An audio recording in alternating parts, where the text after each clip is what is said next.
Well, good morning, Blue Troopers. And this morning, as you can tell, I'm doing another Max's Models with Coffee on the Exercise bike routine. A couple of folks liked it, a couple of folks didn't, but given as busy as my mornings are getting, this is really the only time I have left to put out the morning content.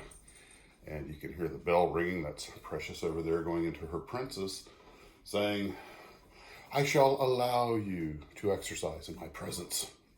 Oh, household staff." So, a couple of things. One, last night I did get to have the interview I was talking about, and now that it's done, I can tell you it was with Jim Keeler, who some of you may have come across in the past, but Jim is, he spent 5 years at Revell, getting hired there when he was a teenager. We're going to talk about all that, how he got into models. Wow, actually, probably back before World War II. And he was writer for Ride and Custom magazine, and very colorful, an award-winning model builder, mostly cars. In fact, I think he was the national champion at one point, and his car's still in a museum. Some of his models are still in museums. And also, he would later wind up working for Aurora for about 5 years, and was a very good friend of Andy Anchis. And so I'm still in the process of editing. The interview was over an hour long, and given the limited capabilities of my computer, I'm having a few editing issues, but that's going to be going up as soon as I can get it edited. And it's a Zoom video. So anyway, there's that. I'm looking for it. I've been trying to put that together for a while. And very, very informative guy. A lot of stuff I'd never even heard of before. So anyway, we will get to that as soon as we can. So at the moment, I don't have anything on the schedule for today, so I hope to get a lot of model building done.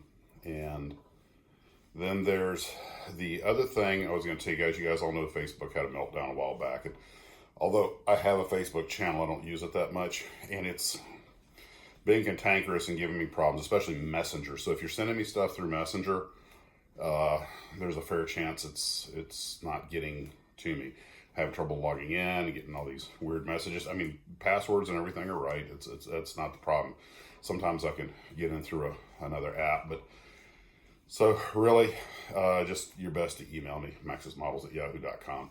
That's the highest probability that I'll get your images. Also, when you guys send me pictures through Facebook, a lot of times when I try to download them, they come out very small, and it's probably the algorithm, that the compression algorithm that Facebook is using. But sometimes I just blow them up and do a screen grab, but you lose resolution on that. So again, still best to email the images probably. I mean, not that I can't get them off Facebook, and sometimes Facebook will send me the whole picture, big, and then sometimes it's like, nope, it's like a thumbnail. So, pretty sure Zuckerberg is the Prince of Darkness. So today, I plan to make a lot of progress on the Corporal missile. I'm probably not going to touch the V2. If that Rust-Oleum paint is like it was last time, it'll need at least another day to harden to the point that I can handle the rocket and start putting overcoats. So maybe 3 days.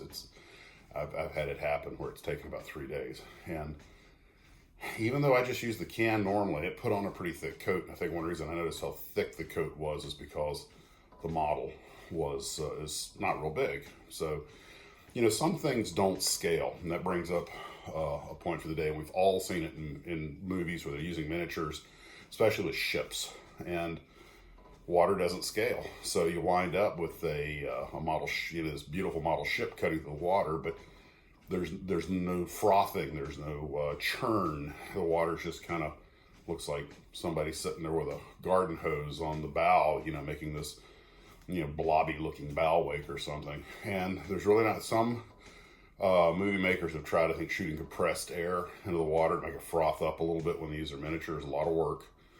Sometimes I'm not sure it wouldn't be easier just to go out and get a real battleship. But you see a lot of this in movies, and to their credit, a lot of the Japanese movies that were made probably from the 50s and 60s on, especially when they started shooting color film, they really made an effort to deal with that. Some of the footage that of the miniature models that was taken from some Japanese movies. That was I first saw it. It was reused in the movie Midway in 1975 in Sense-Around. And I don't know if you guys remember Sense-Around, but the gigantic speakers in the theaters. So anyway, they actually managed to get the water to froth up a little bit when you see the aerial view of them diving. And I don't know if they did it with compressed air, if there was something that they put in the water, but it still didn't look quite right, but at least they were trying. And there were, well, now of course today, a lot of times they use CGI, but even the CGI, sometimes they get a little cheap with it. And you're like, yeah, it still doesn't look quite right. It just depends on how much effort they put into it. Apparently water is pretty difficult to model. In the CGI world. I think it's water and hair. They talked about when they did Jack Black's King Kong movie, how much trouble they had basically CGIing all of Kong's hair because he's covered in it and they wanted it to look good. They got it to work, but it was an inordinate. You look at the credits at the end, there's an army of CGI people that worked on that. So that is, enough of that. So getting back to the models, the other thing is, of course, I want to crack on that pirate ship. I haven't touched it since I put the first couple pieces together. Here goes the Navy, one of their Seahawks. I never built a model of a Seahawk. I rode around in Blackhawks all the time when I was in the Army. I know the Seahawk has that tail wheel that's mounted mid-aircraft so that they can hang the tails off the back of carriers, increase the deck space. So it makes perfect sense. And there's some argument that it actually has a few other advantages, smaller footprint on the ground because they use those things to drop troops and stuff like that, just like any other service. But I just thought it looked kind of, it kind of spoils the lines of the thing. The Army Blackhawks with the conventional configuration with tail wheel just flying through the air, looking much more shark-like. And so anyway, back to models. So boy, I forgot what I was talking about. See what happens? That's the danger of being Captain Tangent. You don't always make the correct U-turn. You get off on one off-ramp, don't always get back on the same one. But yeah, with the ship, the pirate ship. That's actually, I knew it'd be a fairly intricate model just because it's an old sailing vessel. But just all the little bits and bobs on it, it's like, wow, this is actually a pretty detailed model. And I know it's originally a model, I believe, of a French 60-gun frigate, I think. But I have to admit that it's a lot of work went into making, well, a lot of work goes into making any model, I suppose. But they really, to their credit, they took time and tried. So far, it just looks like you can make a very pretty model up on your shelf with a lot of detail, and even comes with little tiny people. The French frigates, my understanding is back in their day, were really excellent ships. They were on par with anything the British or the Spanish had. So, of course, a pirate ship is whatever the pirates could get their hands on. I don't think there were any 60-gun pirate ships, but maybe I'm wrong. Down here in Florida, down in Tampa, they have the Gasparilla Festival for the ancient, I believe, Spanish pirate. Was it Jose Gasparilla? Anyway, and apparently he was the pirate's pirate. When they finally caught him, had him cornered, he apparently tucked a cannonball in his pants and went over the side. He wasn't going to be taken alive. It's like, whoa, man, hardcore. But I don't know how big of a ship he actually had, but people forget how small a navy or how small a ship can actually dominate a good chunk of the ocean if it's the only thing out there with cannons. So, they show these maps of the Spanish Main, and the Spaniards covered all this all the way to here, and like, oh my God, they conquered half the world.